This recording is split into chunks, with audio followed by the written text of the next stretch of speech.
You're listening to the Saving Elephants podcast, a place where millennials express and defend their conservative values in hopes of restoring the Republican Party.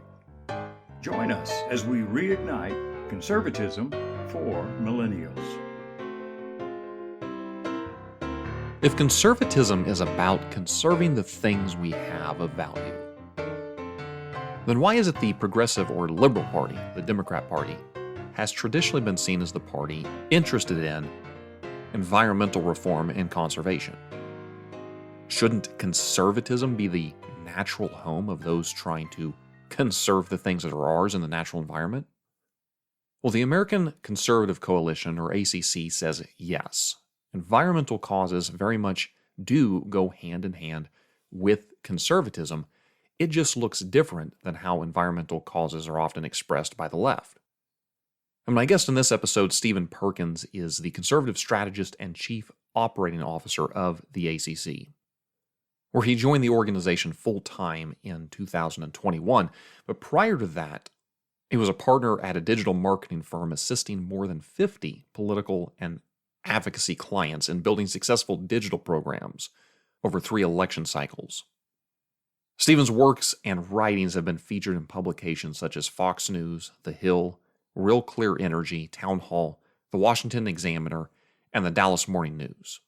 And among other things, we discuss how the attitudes on the environment might be changing for younger Americans on the right, how a conservative approach to environmental policy might look and differ from a collectivist or leftist approach, whether or not climate change is real and what real even means in that question, and much more. So with that, I give you my conversation with Stephen Perkins.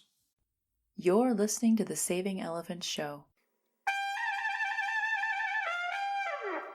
I am very much supportive of what you guys are doing at the American Conservation Coalition, ACC, but I checked my notes, and the last time I had a representative from your group on was 5 years ago, back when Danielle Franz was Danielle Butcher. Great guest. I enjoyed the conversation, but it's been long overdue since I've had someone on. And I noted at that time, I went back and looked at my notes, and it was described at the time as we're a group of millennials committed to shaping the future of the conservative movement. And I since this podcast is tailored to our generation, millennials, I really wanted to start here because now I know it says we are young Americans standing up for action over activism.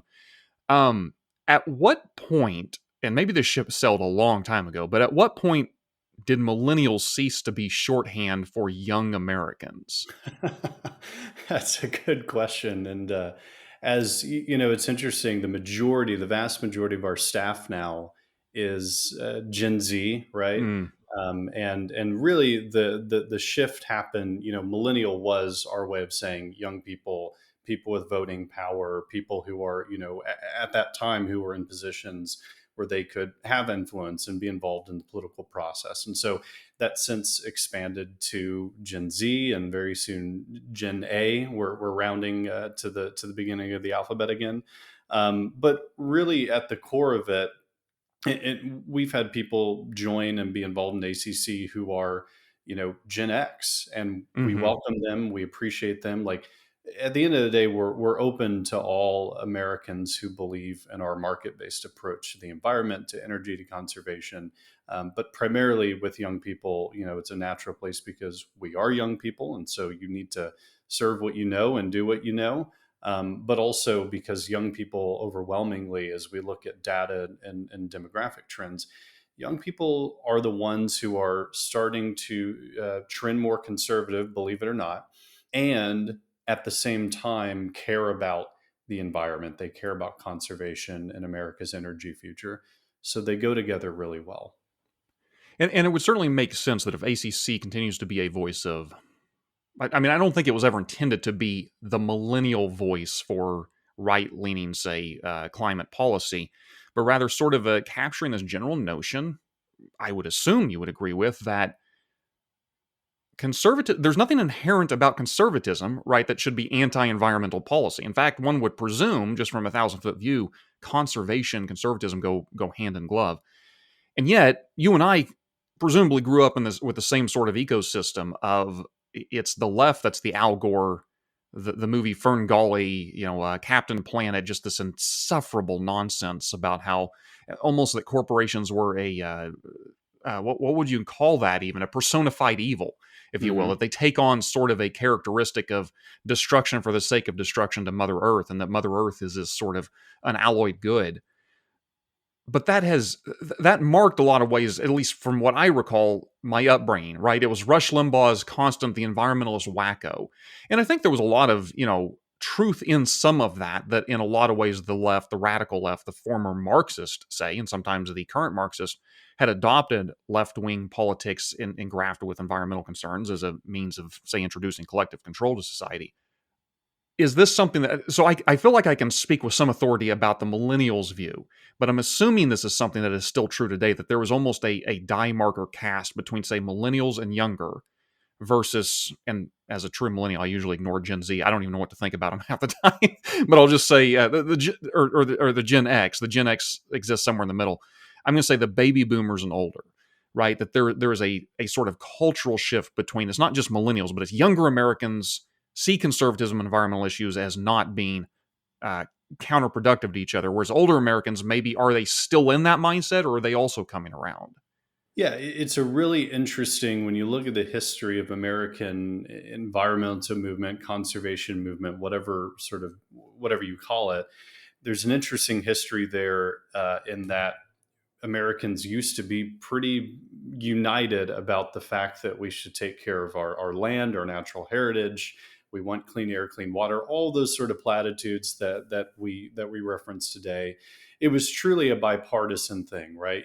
You think about President Grant, you think about Teddy Roosevelt, you think about Eisenhower with nuclear energy, and Nixon establishing the EPA, and even environmental reforms that Bush Sr. and Ronald Reagan championed. Like, these are things that conservatives have always led on.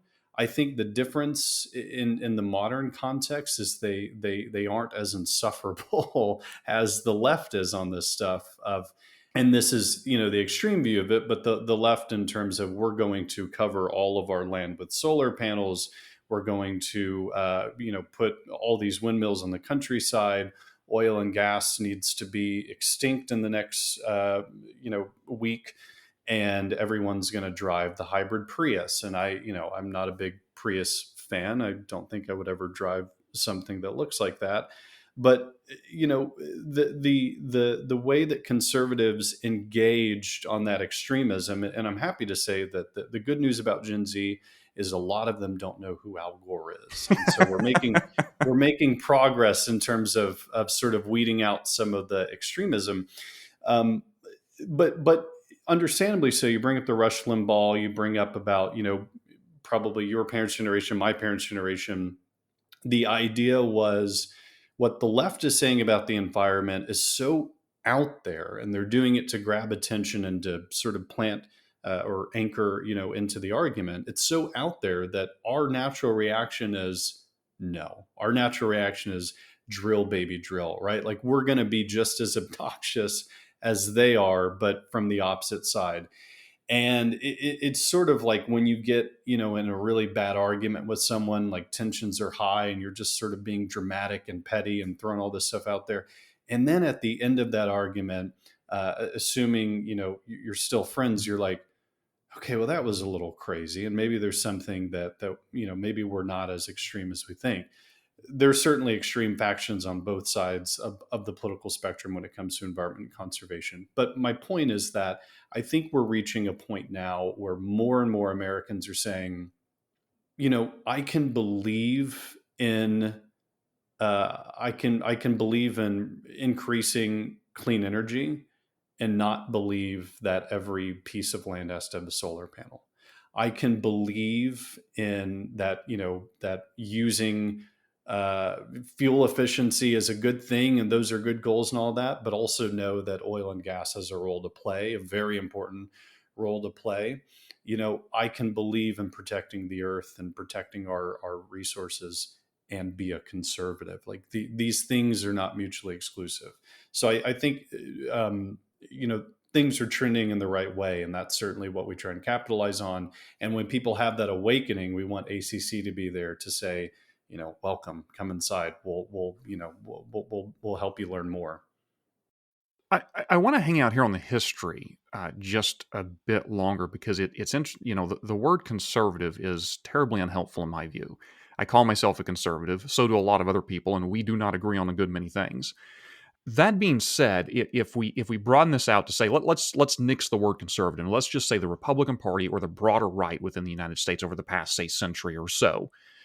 You mentioned I'm going to set President Grant aside because he's far enough back. I think we can safely leave him leave him out of the current contemporary discussion.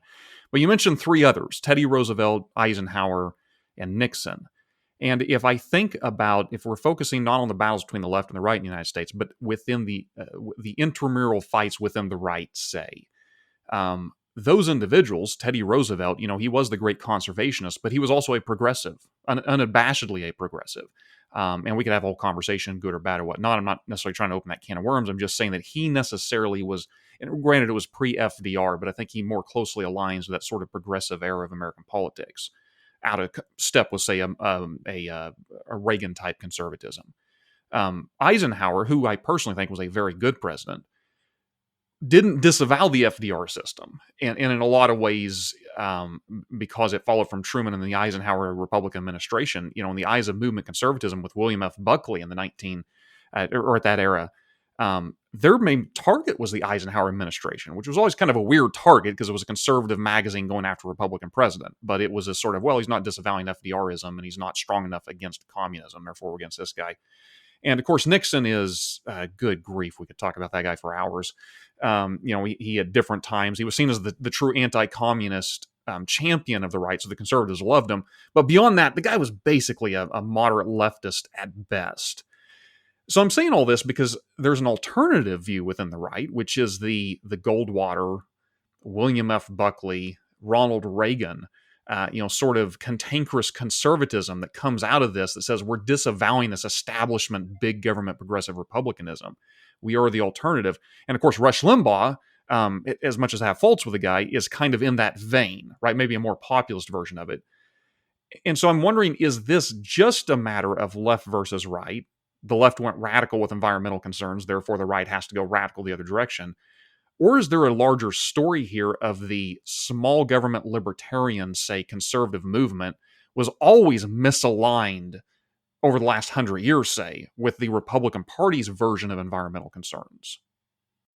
It's a good question. To which I'd say, as someone who is partially, I don't know exactly what percentage, but a libertarian, I have many of those thoughts. I'm like, libertarianism has always been on the outskirts of what actually runs the country, right? Like that's just sort of one of their things. In spite of the fact Tucker Carlson is still convinced they're running the country. Well, of course. Well, he's got all of his theories. I think that when I bring up those presidents, by the way, it's more about we can look at what they did in the conservation space and say those were the right moves, even if in the broader context of their administrations, they weren't maybe the most conservative people. Roosevelt being a progressive, yes, but also a big populist, and many parallels to today's populist movement that borrows some from that. And you could argue that it's not necessarily a conservative movement in the small c sense of the word.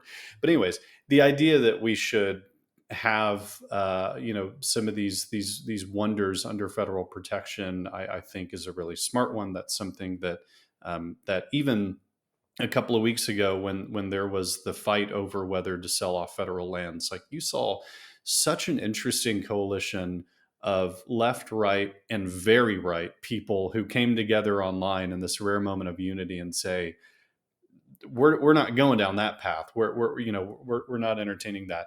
Eisenhower, I think it's his he was ahead of its time, but saying that we need to invest in civil nuclear energy and atoms for peace, like that is a conservative argument there, just in terms of efficiency and cost and things like that. If we had taken that seriously, nuclear energy would not be the big expense that it is today. It would be powering every home in this country.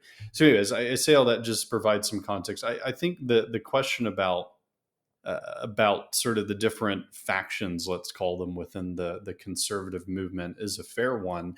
And I think that at the end of the day, everyone in their engagement in the environment or conservation is going to look a little bit different, right?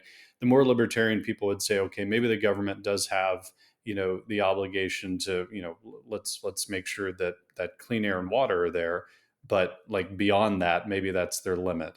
Or some of the more sort of traditional Reagan conservatives are certainly going to push back on a lot of the government programs that are in place to support things like clean energy, other sort of tax incentives, subsidies, whatever you call them. And those are all fair debates. Those are debates that we're engaged in. I think that while we're at a much better place in the conservative environmental movement in terms of unity moving forward and a lot of great proposals out there, there's still a lot of nuance to work through. Like Right. everyone has kind of their pet issue, their pet angle at looking at certain things. And that's one of the most interesting parts about our work is we try to be a convener of those groups and figure out what's going to be the best policy moving forward. The fact is you've got to deal with the reality of the politics today. Like I love being idealistic, but you've got to look at what's going to get passed to Congress, what's going to get passed to president. You've got to look at, I think a really conservative idea in terms of we have, certain programs and such around this country. Like it's actually pretty conservative to continue to honor those things. It doesn't mean that we can't cut them over time, but or reduce them or change them. But honoring the investments and the commitments we've made to our communities is really important as well. So, I would just say there's a lot of nuance there, as with any issue, and we try to sort of balance all of those. I appreciate the nuanced response, and I mean, I am all for. I think one of the arts of statesmanship, of course, is maintaining clear-eyed idealism, but also the practical realities of politics. And of course, those are. It's not an either or; it's a both and, right? If we might hope to advance some conservative values, I do want to spend a bit of time kind of differentiating between, and these are my terms. So if you think there's a better way to define this, by all means, we can go down that route. But what I would broadly say is a collectivist approach towards environmental reform versus I'll say a more free market approach that presumably ACC would be touting. But to start there with the collectivism you mentioned, and I'm very grateful to hear Gen Z apparently doesn't know who Al Gore is, but I think they do know who AOC is, and I think they know who Greta Thunberg is, and I think they have heard about the Green New Deal. I don't know how much purchase the Green New Deal currently has. I mean, it's very catchy, although I think it's sort of like any other political sort of sticking point. It's a phrase that I think most of us don't, maybe myself included, don't know what it means, but we get to have a really strong opinion about it. But I guess I want to start there because there are certainly still, I would presume you would agree, a very strong variant of the cultural left that, AOC herself sees the Green New Deal as more than just environmental reform, but an entire restructuring of sort of administering justice from a collectivist standpoint. Maybe she wouldn't use the words collectivist, but she certainly is comfortable with justice.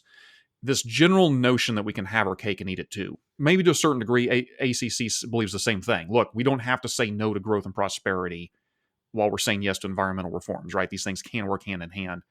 And the sort of radical leftist has a view of, look, we can both institute a restructuring of the economy in a way that's more just and equitable and resolve environmental control, calamity at the same time. I don't think these views may both have we can have our cake and eat it too approach, but they're certainly in conflict in a lot of ways. So let me start here because I don't mean to just get on a soapbox and then just ask you to respond to everything, but I guess I do want you to respond to that. Do you think that is a fair summation of what I'm going to say? Not all, obviously, on the left, but a Green New Deal radicalized, maybe even AOC approach to the environment, that we're talking about more than just the environment, but we're actually talking about a radical restructuring of essentially our entire economy.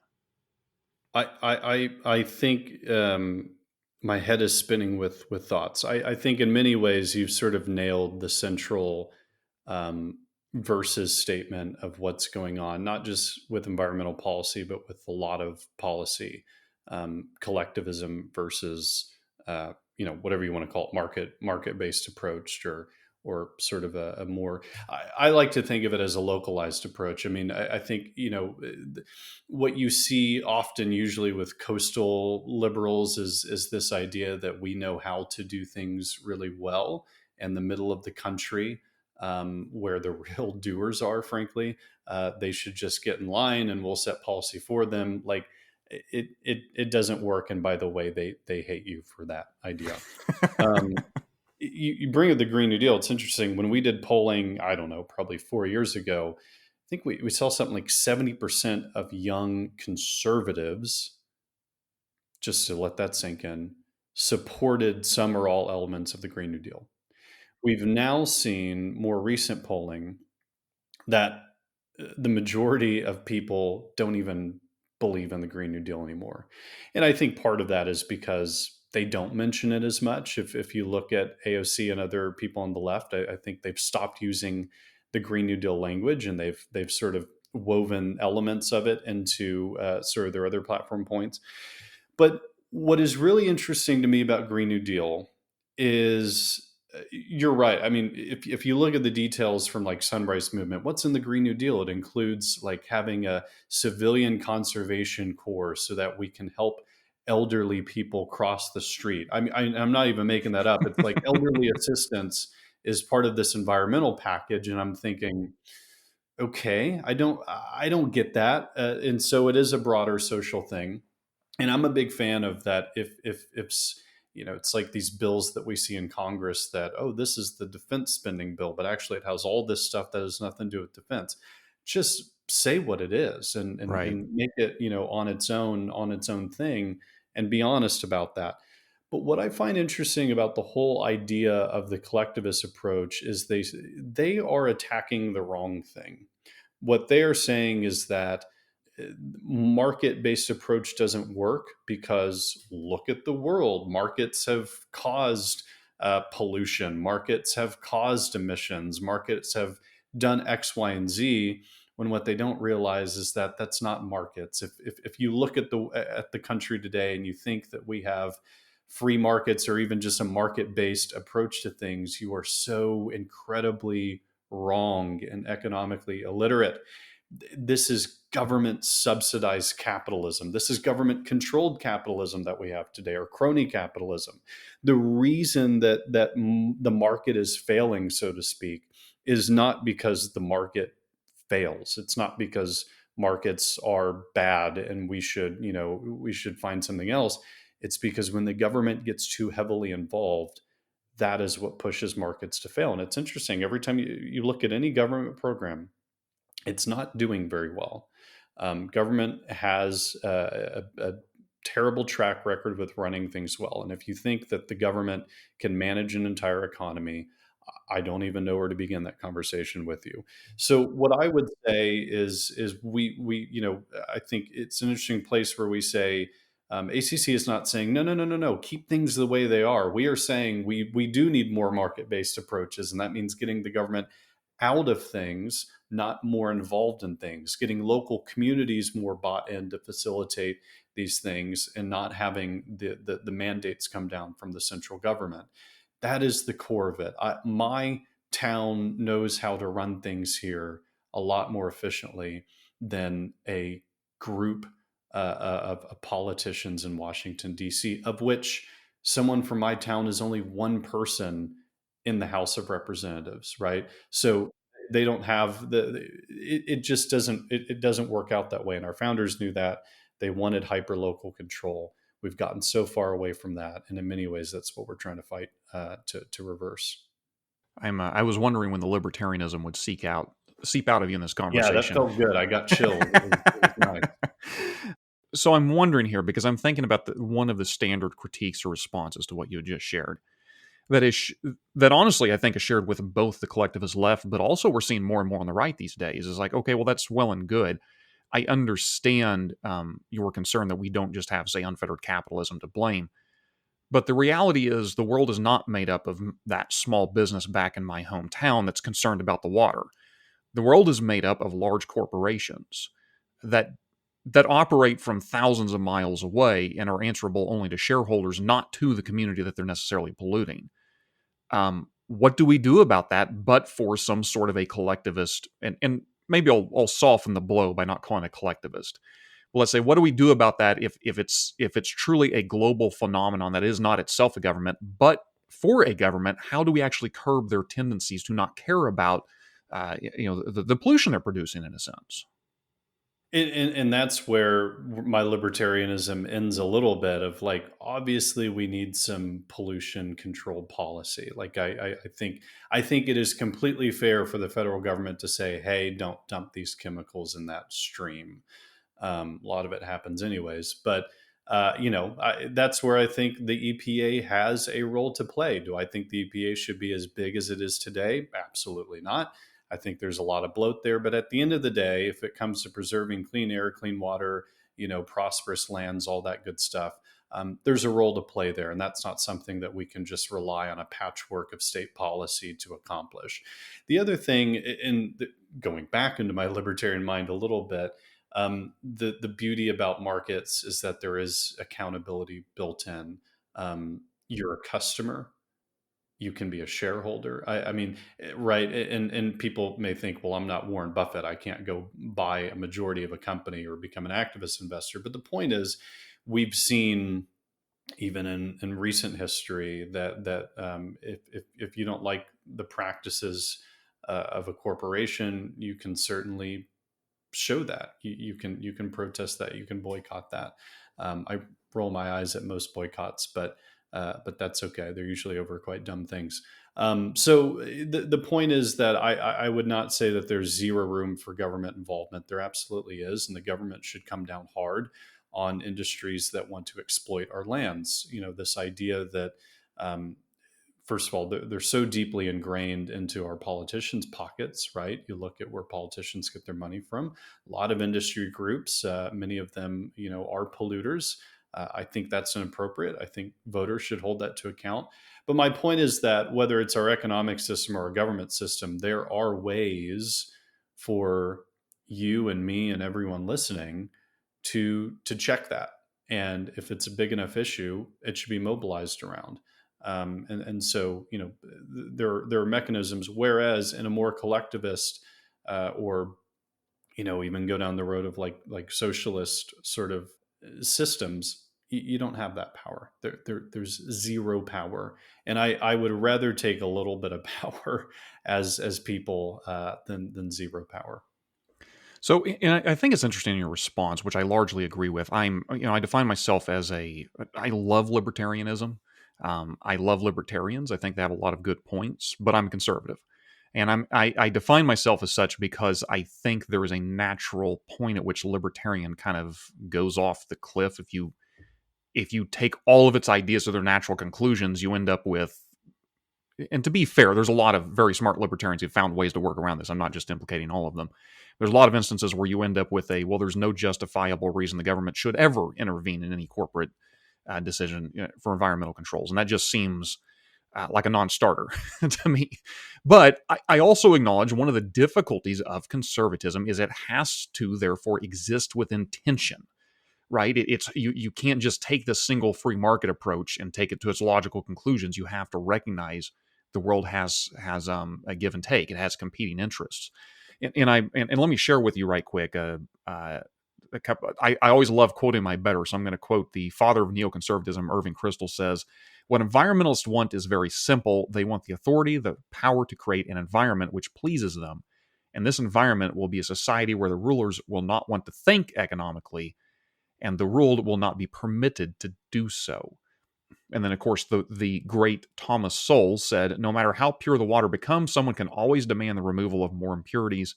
And unless the public understands the logical and economic implications of what is being said, that demand can become politically irresistible, since no public official wants to be known as being opposed to clean water." And so I think what's interesting here is, in its purest, most radical forms, I think both the collectivist and the libertarian, and I will just, if I have to choose between the two, I am in the libertarian's camp, don't get me wrong. But I think both of them have this sort of inherent lack of a stop to them, right? Sure, we can always have more clean water. Where does it stop? Right. Or on the reverse of that is one could easily imagine, as Crystal's talking about, that the environmentalist just wants to define things outside of any sort of economic concern. But sometimes you have to. I think the example Thomas Sowell actually used was mud flaps on big 18-wheelers. That there was no economic incentive for the company that owned the truck to put a mud flap on there. But there was an obvious economic incentive for everybody else who would benefit from mud not, spilling onto their vehicles. So laws were passed that sort of collectively imposed a responsibility upon the individual had to bear the cost that was essentially creating, I'll call it the pollution in this sense, right? If you accept this framework, how do you navigate you yourself this tension? Do you recognize a tension there? Is it a constant moving target, or there's some goalpost, or how do you say, well, this is how we determine we've gone too far collectivist or too far libertarian in this very narrow lane? There is a tension, and that's kind of the fun thing about our world and our system, and I think that the mud flaps example you give is a great one of obviously a moment where we're going to impose this expectation onto an individual or a business or what have you, because it's going to serve others. And it's funny. I haven't even thought about that kind of that example, but it's an interesting one.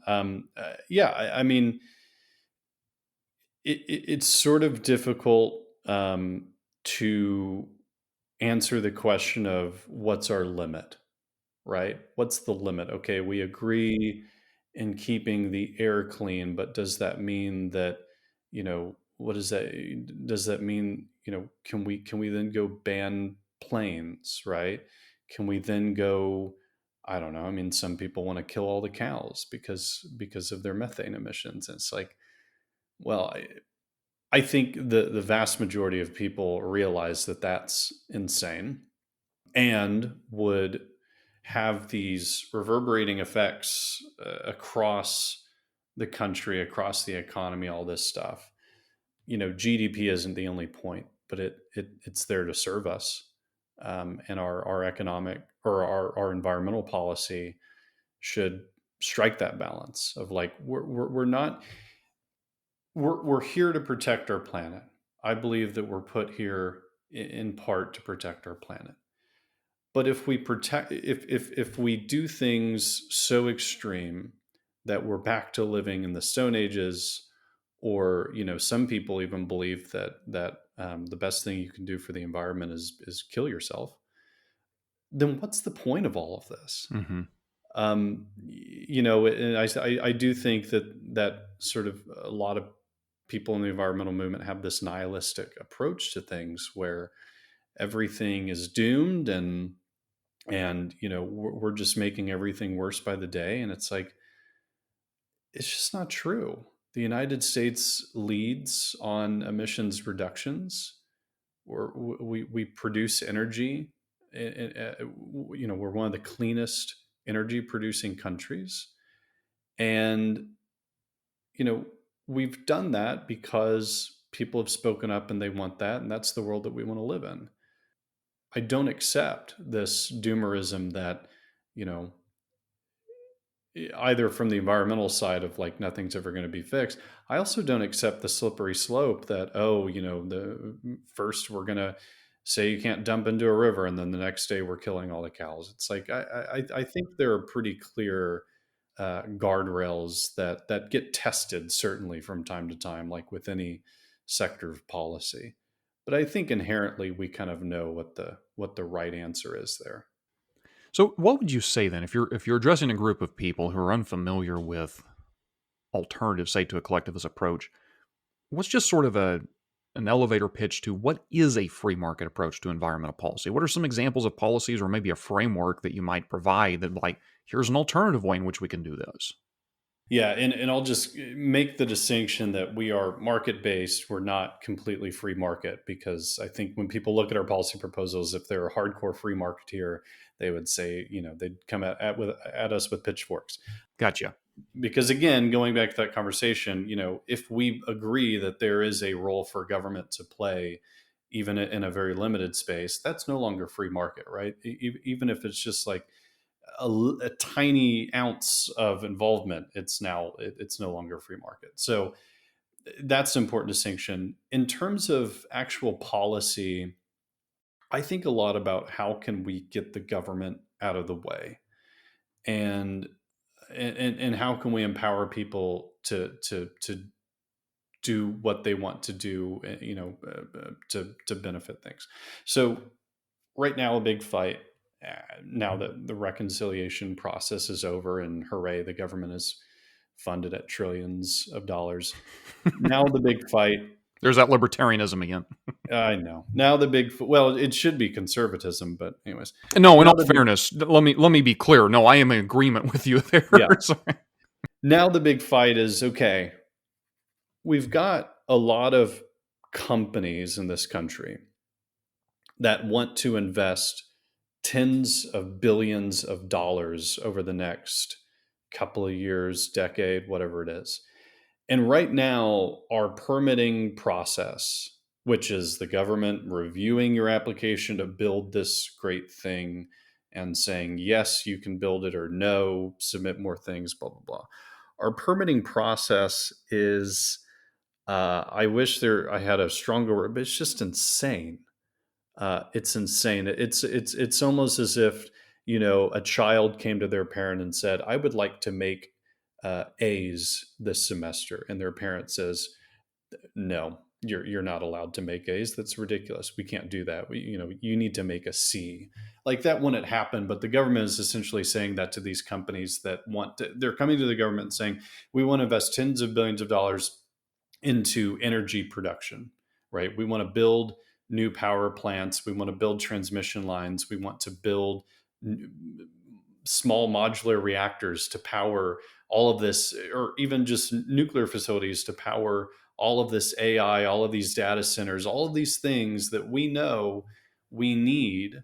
And the government saying, okay, well, give us millions of dollars in fees, fill out all this paperwork, hire people, by the way, whose sole job is to fill out the paperwork, and we'll get back to you in like 8 years. It's like the Empire State Building was built in a shorter period of time than a permitting process takes. And I think that is one of by the way, I think most people on the left and the right agree that this is a problem. The difference is, though, people on the left will say, well, we should make permitting easier for wind, solar, and all that, but for oil and gas and others, we should make it harder. And it's like, nah, that's just not fair. I mean, make it easy for everybody. So the policy is really simple. And the Trump administration is already taking action through executive order on this. The executive agencies are already working, like the Nuclear Regulatory Agency is working to make this quicker. But the policy is reduce the amount of government red tape to get these things built. If we say we're open to investment, let's actually let people break ground. That is a policy that I think empowers the market. And it does it not by growing government. It's in many ways shrinking government, certainly shrinking, their involvement in these things. And so I think that if you care about really anything on the environment, conservation, energy side, that's got to be your number one focus, because it's going to allow more investment. It's going to allow all these other things to happen. We've got to get permitting reform done. I think once we do it, we'll look back in a decade and really be thanking ourselves for that. It seems like there is more momentum behind an idea like that. I mean, we're seeing obviously the Ezra Klein, what is that, prosperity? Abundance. Yeah. Abundance. Thank you. Could not think of the right word. And you're right. There are obviously differences between the left and the right's models, but there does seem to be at least be a willingness to kind of look at this, I'll use the word collectively, and say, this is causing some problems. I am curious, could that also be said of the stigmatism against nuclear energy? I mean, I listened to your interview you did, and I guess it was about a year ago with former Miss America Grace, is it Stanky? Stanky, yep. Stanky, who is a nuclear engineer, has one usually does not associate former Miss Americas with that profession.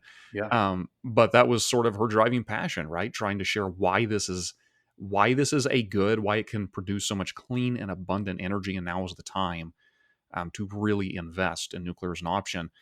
And she made a comment that was kind of interesting, that on the Hill, almost everybody agrees with her behind closed doors. And so I guess I'm just curious, like, is there still a large demographic out there that's concerned about Chernobyl, right? that says, nope, we can't do this? Or is it just a matter of the natural inertia of government is such that it's hard to get this ball rolling?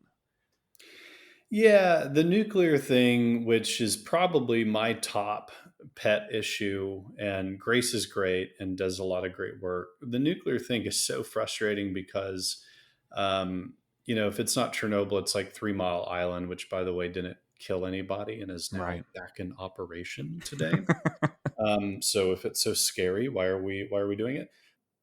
There is not a logical argument against nuclear, and that is well, what about the waste? Not a problem. What about the effect to humans? Not a problem. Like, everything, I have never had a conversation with someone who is anti-nuclear where they had a good point.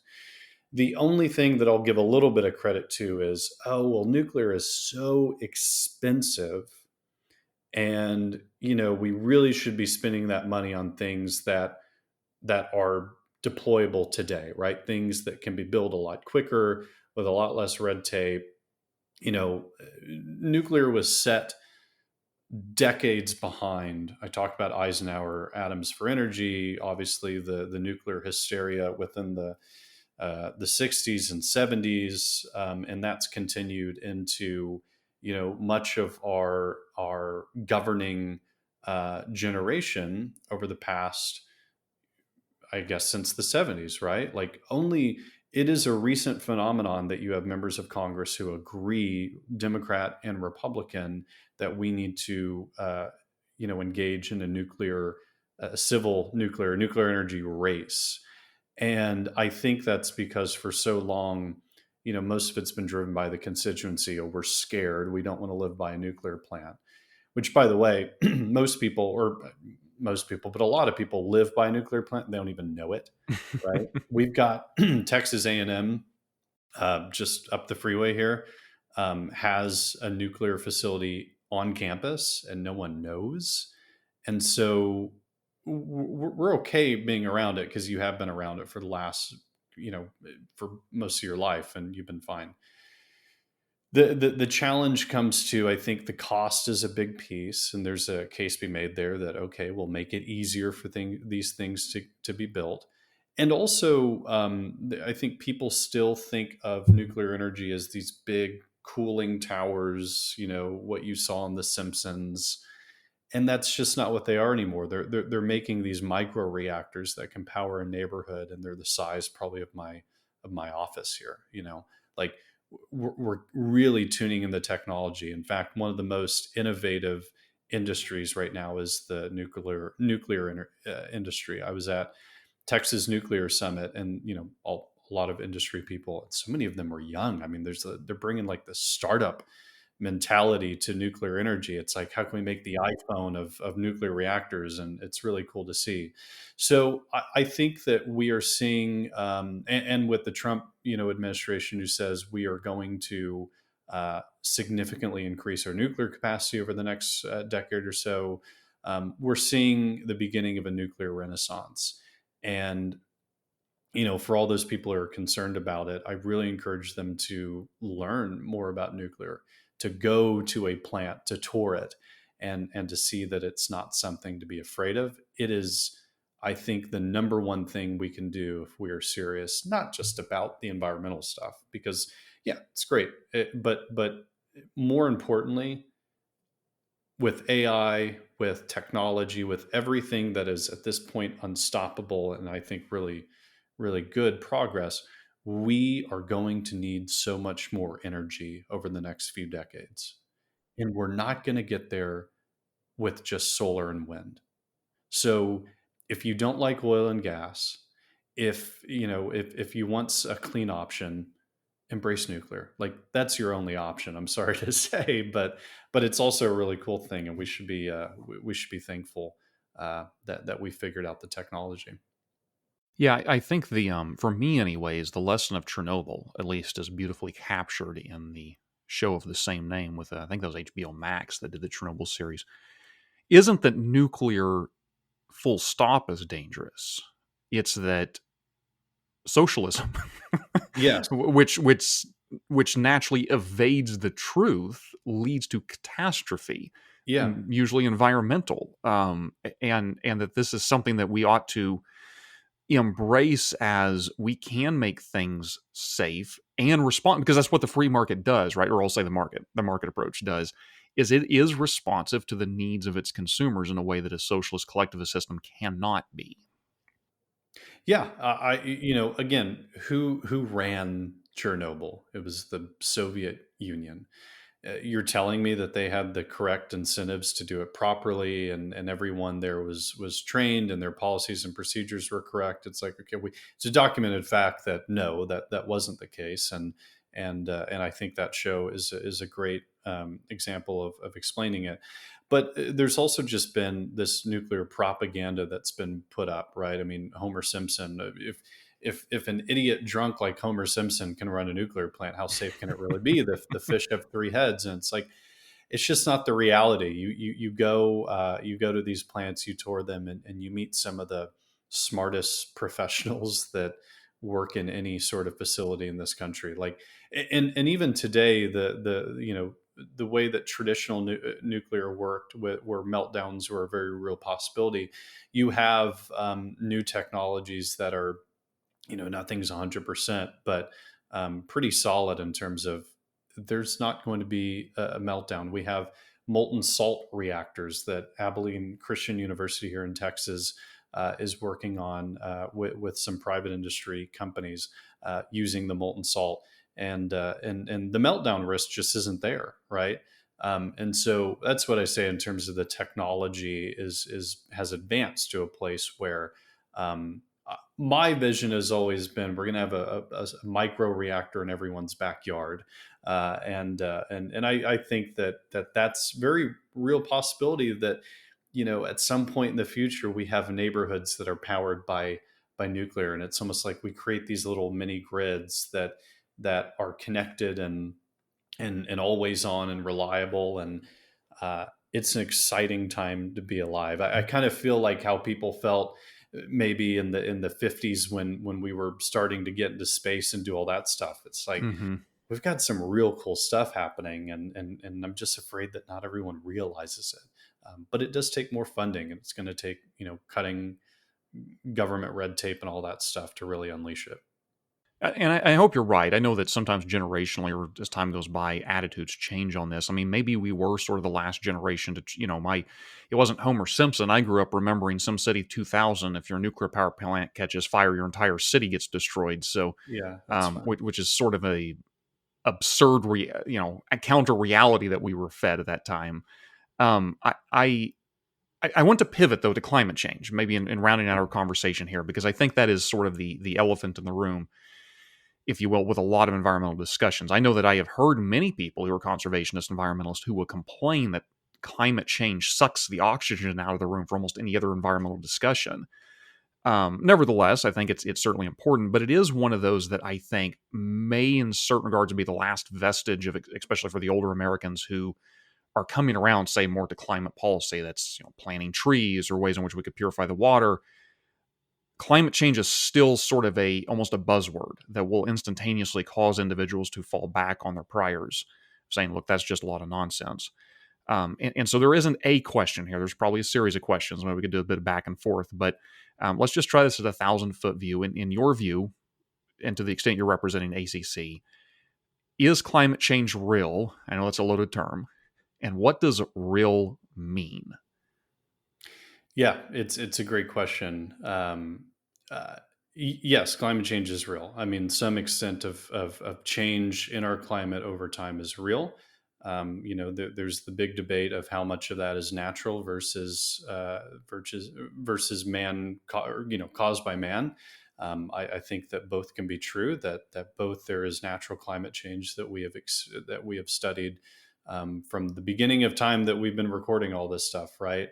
And that the simple science of when you put more carbon into the atmosphere, things tend to get warmer. And there's a whole argument that that's a good thing. We need a warmer planet. We need more carbon. Like, we'd probably spend an hour on that. But yes, it's real. And what it means is that over time, a variety of factors cause our climate to change beyond its sort of natural rhythm.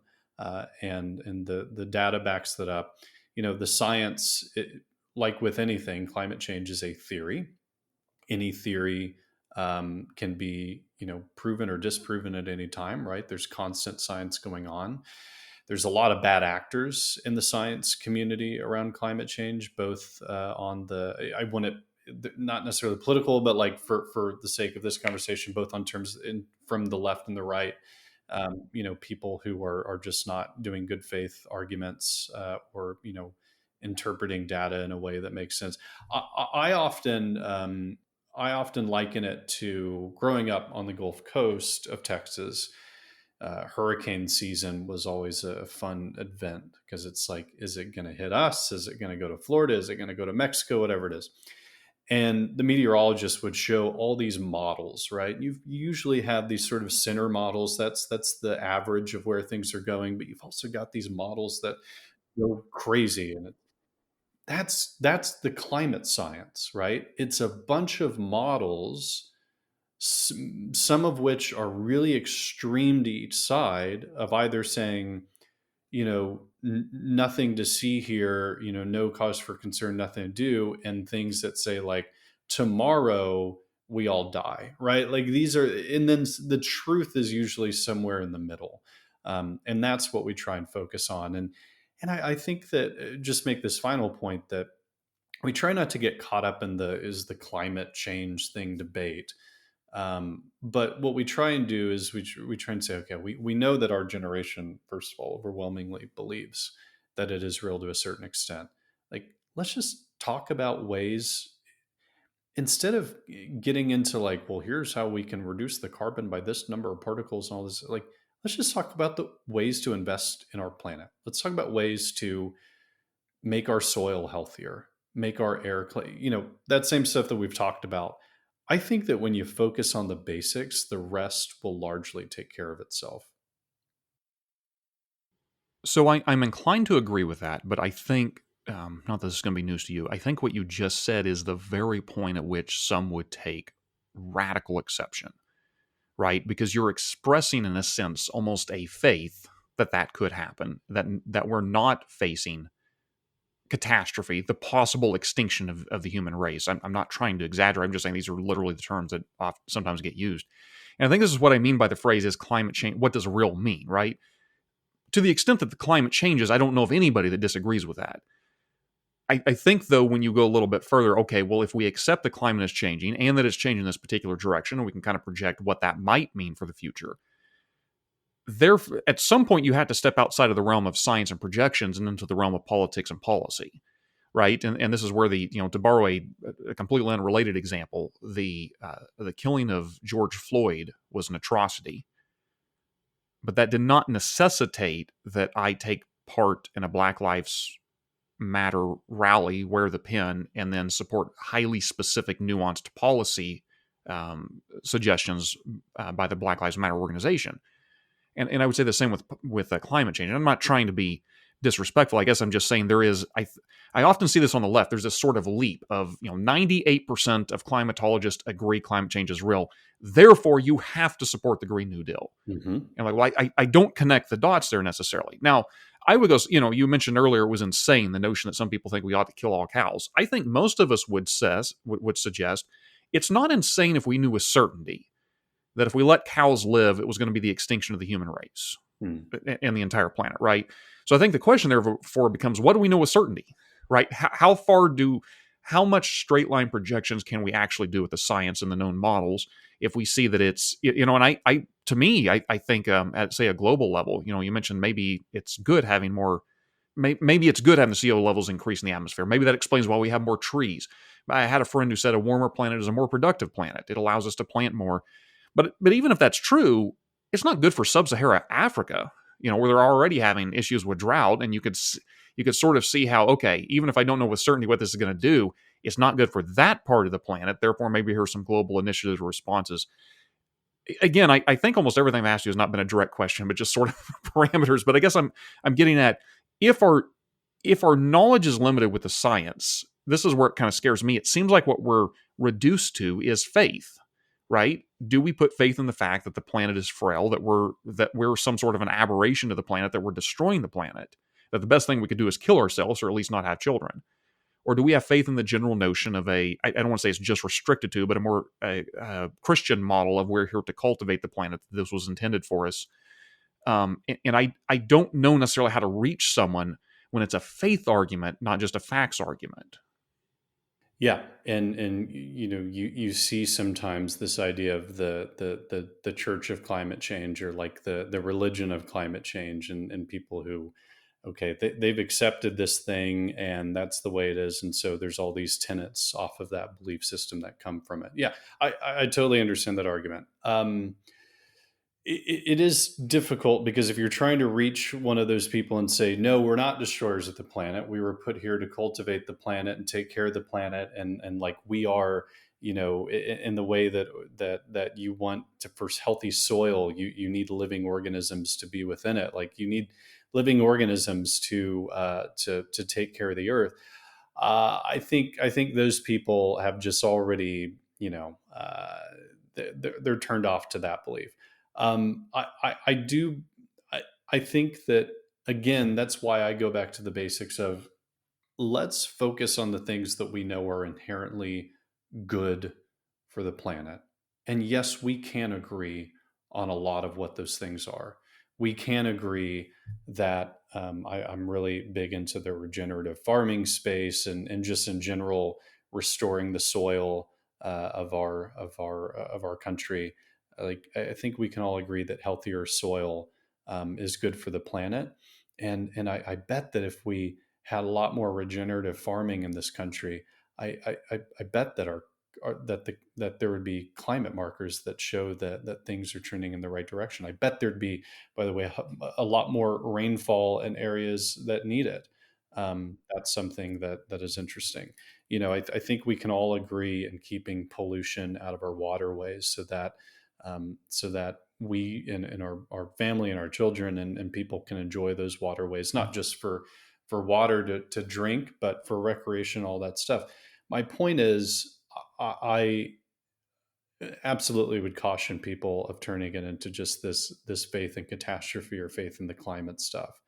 But I also think that it's not a good approach to go hands off and say, well, we were put here for a reason and everything will just work out and I can just continue doing what I'm doing. No, if you're given, to go down the Christianity route, if you're given a gift from God and you abuse it, or you over extract it, or whatever the case may be, um, you know, uh, that's not good, right? I mean, Right. there are biblical stories of people who, Thinking of many parables here. yes, of people who exploited the gifts that God gave them, and it didn't work out well for those people.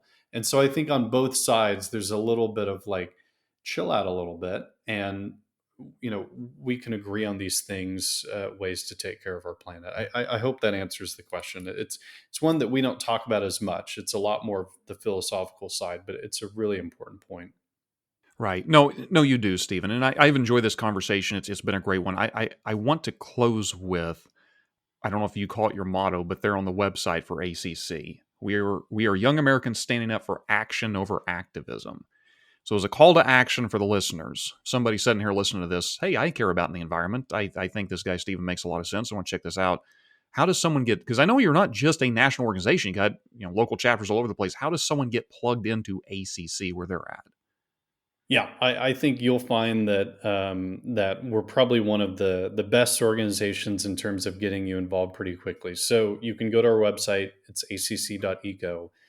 You can fill out the join form, and pretty soon after that, one of our staff is going to reach out to you and get you plugged in. We've got we operate or we have presence in just about every state. We have a bunch of hubs, in some of the bigger cities. We have college students involved, but also young professionals. And so kind of that millennial Gen Z, but again, anyone who wants to get involved, we likely have some way that you can. And so going to ACC and going to our website and connecting with us is going to be the best way. And then also encourage people to follow us on social media. We have a lot of opportunities that we post about there as well. Of course, easy enough to find via Google, but I will link to all that in the show notes. Stephen Perkins, thank you for a great conversation, and thank you for taking the time to come on the show. Thank you.